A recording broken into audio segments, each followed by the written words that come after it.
Falstad is a ranged assassin with high damage and excels in moving around the map. His kit allows for solid poke, sustained damage in duels, and burst to help turn teamfights around. The optimal build I like to play involves strengthening his ability power, as I feel his abilities are the strongest part of his kit.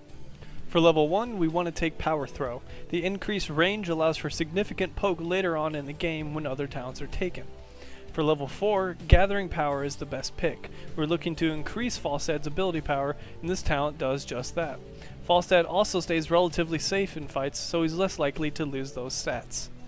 At level 7, Boomerang is the ideal choice. This increases Falstad's AoE damage and increases his ability to poke for huge damage.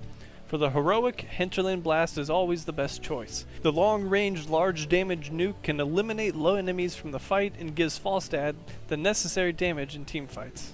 At level 13, Crippling Hammer is what I like to pick. The increased 50% slow makes it easy to punish poor positioning from the enemy team and catch people as they try to run away. It can also help set up easy Hinterland Blasts.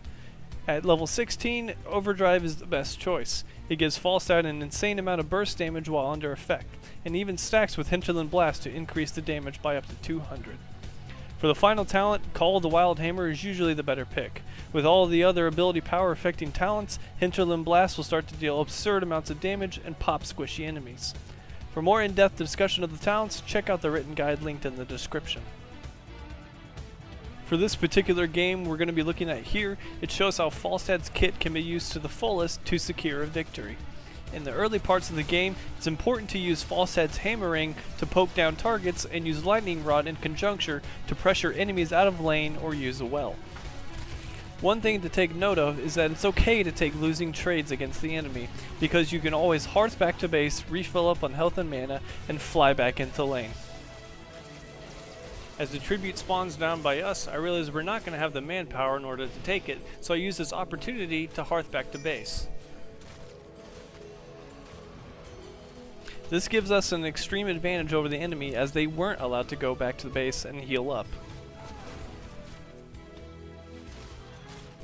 As ETC comes in for a gank, I immediately put my Lightning Rod on him to deal damage and throw my hammering at Vala to keep her out of the fight. This allows us to focus on the ETC and gives us more pressure on the lane. One last hammering through the gate hits all three players, and now the tribute will spawn towards the top, and they're going to be late getting to it because they're all low on health.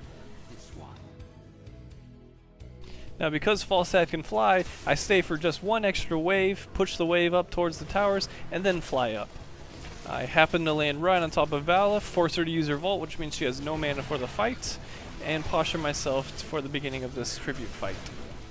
ETC dives in, and we're able to shove him out of the fight as well, and now we have an advantage. Right here my main concern is hitting as many people as possible with my hammering to continue to deal damage. Despite being low on mana, I know that we still have the numbers advantage here and can continue to posture and poke to try and get this tribute. As soon as I get enough mana for a hammering, I position in a way so that it hits as many people as possible and chunks Lily, which prompts Diablo to go in to get the kill. This starts the fight as ETC gets focused down and Jane is out of position, allowing us to kill her and pick up the tribute. Right here I see that the enemies are taking the night camp, which allows me and Zagara to take down these towers in the bottom lane. As they respond to our pressure, ETC comes in for an overzealous gank, and we're able to focus him down. I level up my Hinterland Blast and am able to zap him down. And in response, the enemy team is trying to push mid with their bruiser camp. Since I can fly, I fly right up to apply pressure and make sure that they can't get anything out of this push. ETC again ganks bot, but I follow down and I see that the Vala is low on health, so I try to focus on her instead of the ETC. After a Lightning Rod connects on a couple hits, I get one last boomerang that just barely doesn't kill her, but it's still enough pressure that Diablo can come down and help us take down the fort.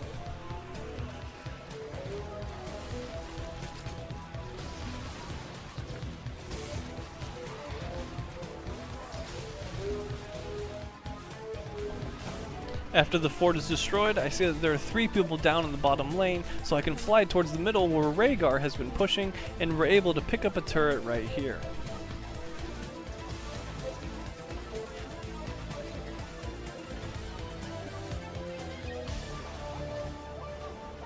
After we took the turret down, the tribute is spawning, so I decided to grab a well to get some mana and health back. They managed to get into a bad position, and Zagar lands a beautiful ult, and I set up my Hinterland Blast right on top of them so that all three of them get hit for massive damage, one of them going down in the process. Because we have a numbers advantage, we're able to move into position to take the tribute, while Diablo zones off the two enemies from the top. I use Falstad's barrel roll to immediately go over and continue to pressure the two enemies.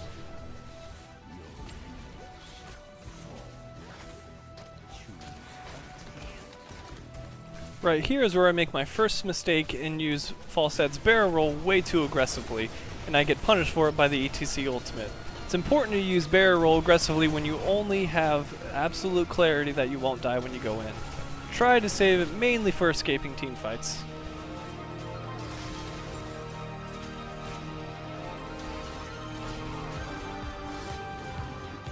After taking our boss, I immediately fly down to their side of the map to see if they're doing boss. I'm able to chunk down Tyrande, but use my ultimate in a sub-optimal way. You want to try and save it for when they absolutely cannot dodge, typically in choke points. Regardless, we're able to move down towards their boss and take it because there's pressure in the top lane from taking our boss. Since we're all still healthy, we decide to push with our boss down in the bottom lane. Diablo managed to get a pick onto Lily and we're able to burst her down. This prompts the ETC ultimate, in which I use my barrel roll properly here to get towards the back of the fight so I'm not getting damaged. We're able to get the kill on the ETC and then focus right onto the Vala.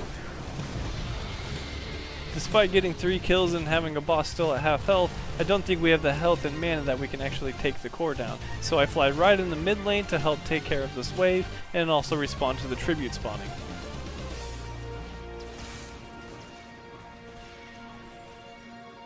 After getting the Knight camp and refilling back on health and mana, I fly back into the mid lane to push with these Knights. I see Tyrande gets caught out of position and the Hammering and Lightning Rod deals lots of damage, and I set up for a Hinterland Blast with Overdrive, which hits 3 people and we're able to take down 3 of them instantly.